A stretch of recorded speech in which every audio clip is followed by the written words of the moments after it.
First of all, it's under international law, it's clearly illegal. Just talking about the forced displacement of Palestinians, the ethnic cleansing of the 2.2 million Palestinians in Gaza, that would be a serious violation of the Geneva Conventions of 1949, which both the United States and Israel have signed on to. It would also be a crime against humanity under the 1998 Rome Statute, which created the International Criminal Court. The International Criminal Court has ruled that the Rome Statute applies to the occupied Palestinian territory, including Gaza, so that even though the United States and Israel have not signed the Rome Statute, their leaders could be criminally liable for initiating forced displacement of the Palestinians. What Donald Trump has done is to throw a hand grenade into the politics of the Middle East.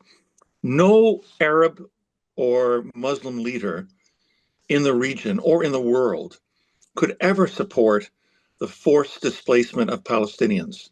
There is a long historical memory in the region about the 750,000 Palestinians who were displaced in 1948 and the further 300,000 that were displaced in 1967, who never had the right to, never were able to exercise the right to return home, even though Resolution 194, adopted by the General Assembly of the United Nations in December 1948, expressly states that the Palestinians have the right to return to their homes in Palestine or in Israel.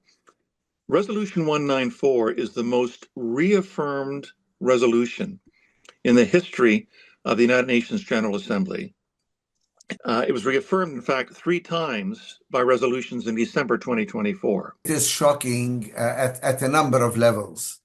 The first level is it totally disregards international law. You can't just go and take another piece of territory and own it. Secondly, because it clearly, openly talks about ethnic cleansing as if it's allowed. It's a war crime. It's clearly a war crime. Third, on the moral level, it is totally immoral. How can you just take 2 million people and say, I want to move them somewhere else? Now, of course, it is made to look like it's a humanitarian thing.